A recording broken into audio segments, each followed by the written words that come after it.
So I was actually gonna film a different video today, but for some reason I'm just feeling like really burnt out and pretty like low energy. So I kind of got on this train of just like what to do when you're feeling burnt out. So a lot of times you guys are just getting kind of like authentically what I'm going through. So why don't we chat in the comments? If you are feeling burnt out at all, let me hear about it in the comments and maybe we can all encourage each other. And I did put together 5 different sections that we can kind of like talk through. A few of these might spark something in you that is helpful and gives you kind of like that little burst of energy. So number 1 is to evaluate your clients and kind of like your workload. So do you like the clients that you're working for right now as a bookkeeper? Are they annoying you? Are they stressing you out? Like, what is your true emotion that has to do with your current workload of clients? So maybe it really bugs you when a client is unresponsive, like they don't reply to your emails.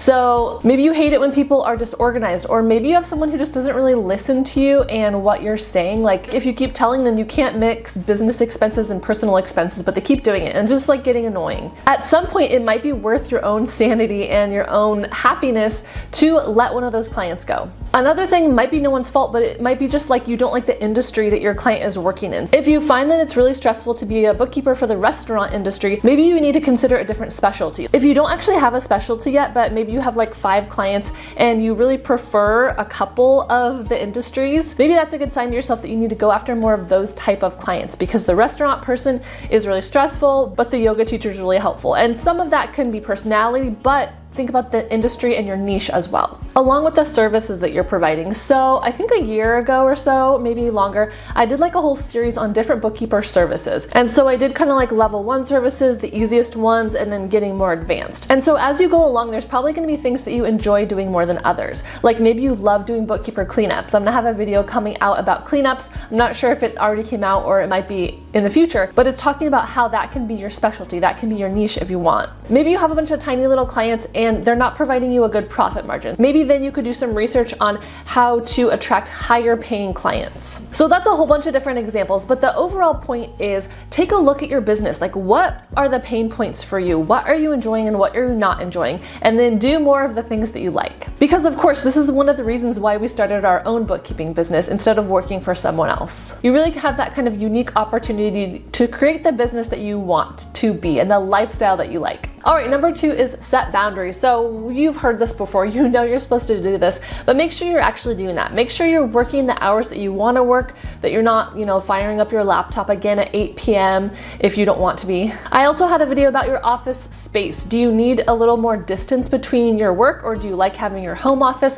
Think about that kind of physical boundary. Set some office hours with your clients so they don't expect you to get back to them like at every hour of the day. So maybe be like Monday through Thursday, I'm going to reply to emails from 8 to noon or whatever it is. Like set a time that clients are able to contact you and then communicate it to them. Let them know, I'm not going to get back to you these days. Also think about delegating and automating. So I have videos on this. I have one that's called how to hire an assistant as a bookkeeper, something like that, or a VA is another like buzzword for that. So it's a virtual assistant. And I did just come out with a video about automating your business. You guys know now I have tons of years of bookkeeper videos. Spend some time on my channel. If you're new, subscribe. There's also a join button. That's a small monthly fee and you get a bunch of extra benefits. So if you click the join button, it'll explain what it's about. I also recently started a TikTok. So here is my username on TikTok if you're over there and you want to check out my content on TikTok. Number 3 thing when talking about burnout is prioritize your own well-being. Like even me this week, I'm feeling really burnt out and unmotivated this week, and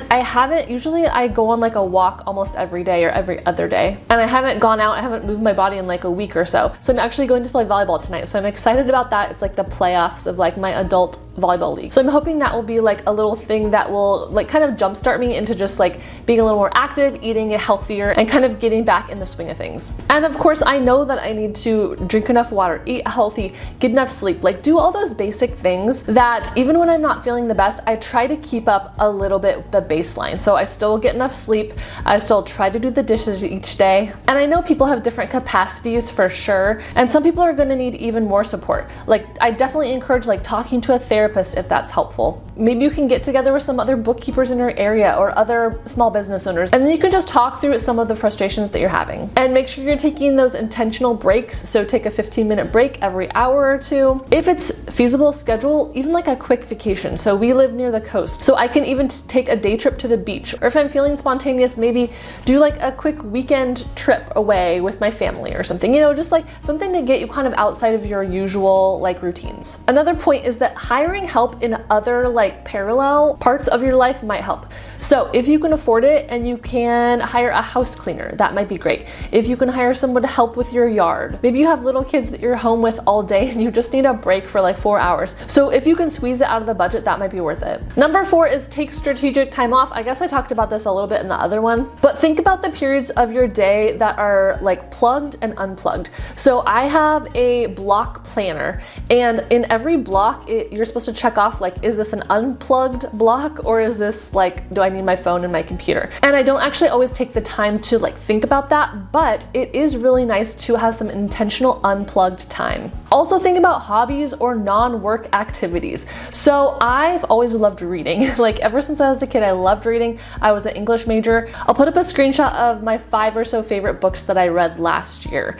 Let me know in the comments if you have any book recommendations for me. This is like the type of book I like. I actually told my assistant that I would consider doing like some kind of book club with you guys. So again, let me know in the comments if that interests you at all. It would probably be like a business type book. I read a lot of fiction, like I love reading fiction books, but I feel like, I don't know, if there's some way that we can like connect over books, like that definitely interests me. But the point to this is that having these type of hobbies give us some energy that's different than the work energy, right? Or even playing volleyball. Both reading and volleyball were things that I loved to do as a kid, and I kind of stepped away from it for many years, maybe like 10 years when I was like kind of deep into like raising kids. But I'm remembering that having these hobbies is really life-giving. So my whole identity doesn't exist in my work and my business or my kids. Like I have some stuff that's my own also. And even though I called this section like time off, I guess it also includes things like how to structure your day. So maybe you want to batch all of your calls one day a week so that you just have to talk on the phone one day a week. I hate talking on the phone, I don't know about you.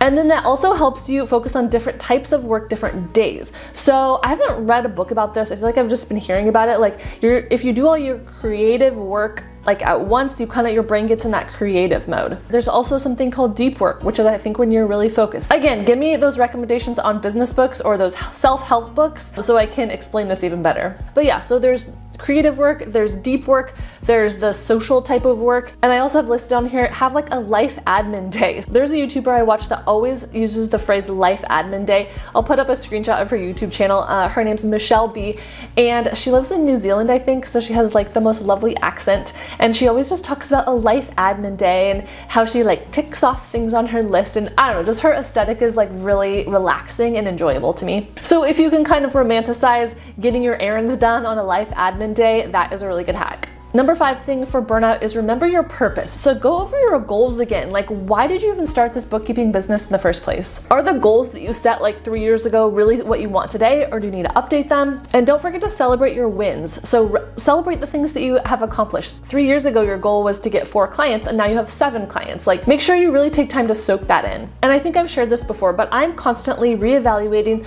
like my stress to income ratio. So we all know people who make a lot of money, but they're really stressed. Like, that's not the lifestyle I want. I want to find some kind of sweet spot where I am not too stressed, but I'm still hitting the income goals that I want to. So in general, anytime I do this kind of like deeper reflection, I realize that my why and my lifestyle is stronger than the temporary burnout that I'm feeling. I kind of take stock of things, and so far I've always decided I still want to be a bookkeeper. At least in this point in my life, I don't want to be working a 9-to-5 job working for someone else. And for that reason, I don't really see like burnout as a bad thing necessarily, even though it doesn't feel that great sometimes. But I think it's always good to keep reevaluating our choices and seeing what changes we need to make. Maybe it's a big change. Maybe you had tons of burnout at your old job and that's why you became a bookkeeper. So the realization of that burnout kind of prompted you into something new. So I guess my encouragement is keep being self-aware, keep thinking about what your goals are and what you like and what you dislike, and then making small tweaks to your business as you go. Thank you guys so much for sticking with me